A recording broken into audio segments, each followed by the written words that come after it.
Why can't you stop spending money? Let me guess. You opened your bank account this week and had a moment. Not a good moment. One of those moments where you stare at the number, do the math in your head, realize the math doesn't work, and then close the applicado and never speak of it again. Sound familiar? Here's the part that really gets people. You're not even buying crazy things. It's not like you're out here purchasing yachts and private islands. It's coffee. It's Amazon. It's that subscription you forgot you had. It's the thing that was on sale, so technically you saved money by buying it. Technically. And yet somehow at the end of every month, the money is just gone. You didn't steal it. You didn't lose it. You spent it, apparently on nothing you can specifically remember or point to. And you're sitting there wondering, what is wrong with me? Here's the answer. Nothing is wrong with you. Your brain is just doing exactly what it was designed to do. And your brain is absolutely destroying your bank account in the process. Let's talk about dopamine. Dopamine is a chemical your brain releases when something good happens, or when something good is about to happen, or when you think something good might possibly happen if conditions are right.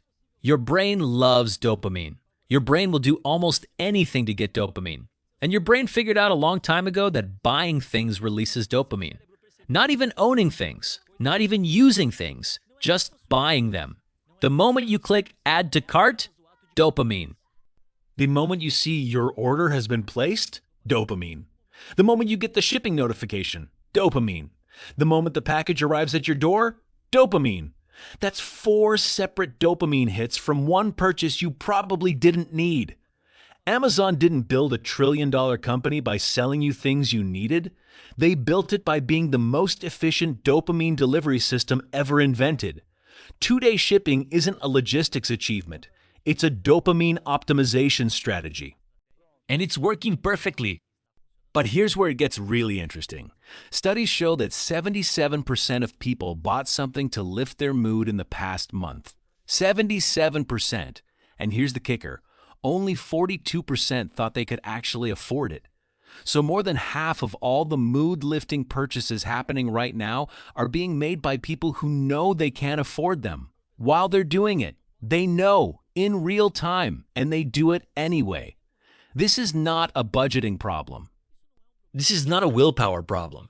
This is your brain on a chemical it has decided it needs, overriding every rational thought you have, nodding along politely to your concerns, and then buying the thing anyway.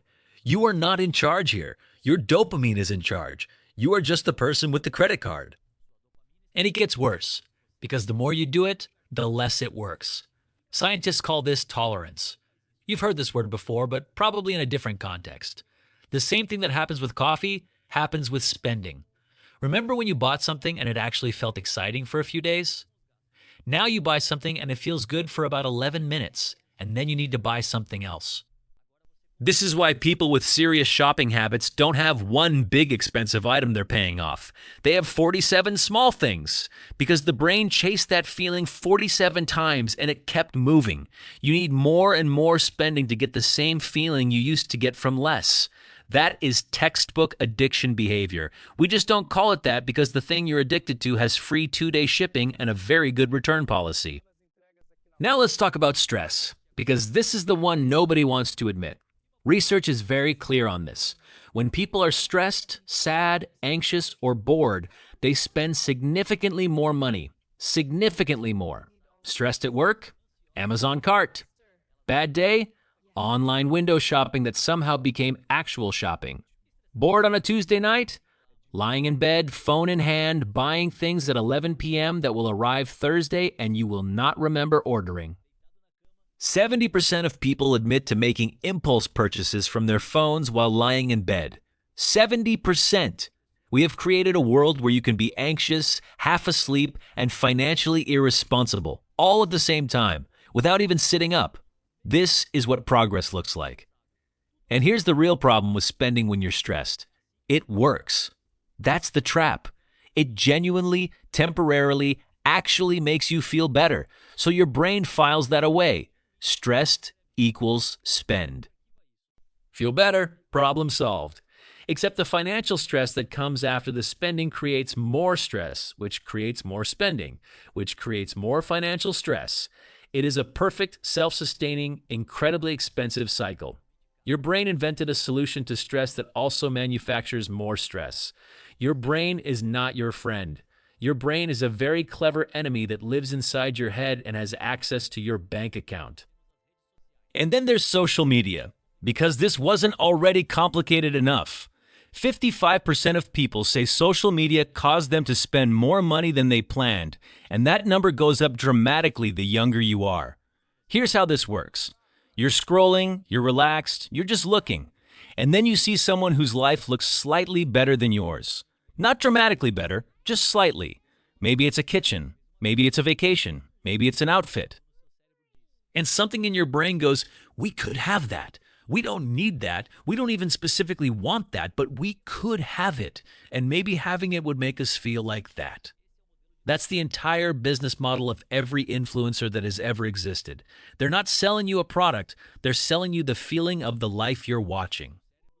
And your brain, which has not updated its software since the Stone Age, cannot tell the difference between someone's curated highlight reel and actual reality. It just sees, person looks happy, person has thing, we should get thing, we will be happy. The logic is airtight if you're a brain that evolved before the internet. So what do you actually do about this? First, understand what's really happening. This is not a you problem. This is a brain problem. And brains are manageable once you understand what they're doing. Second, the most effective thing is also the most boring thing. Put friction between you and the purchase. Delete saved card numbers from websites. Turn off one-click buying. Remove the aplicativos that make it too easy. Studies show that simply making the purchase take a few more steps dramatically reduces impulse buying. Because your brain wants the dopamine, but it is also somewhat lazy. Make it work a little harder, and it will often give up and go bother you about something else instead. Third, figure out your triggers. Stressed at work, bored at night, anxious about something you're not addressing. The spending is rarely about the thing you're buying. It's about the feeling you're trying to get or the feeling you're trying to escape. And once you know what you're actually running from, you have a chance to deal with it directly, without the credit card statement as a souvenir. Here's the truth that nobody in the personal finance world wants to tell you. Budgeting aplicativos don't fix this. Spreadsheets don't fix this. Knowing how much you spend on coffee doesn't fix this. Because none of those things address the actual reason you're spending.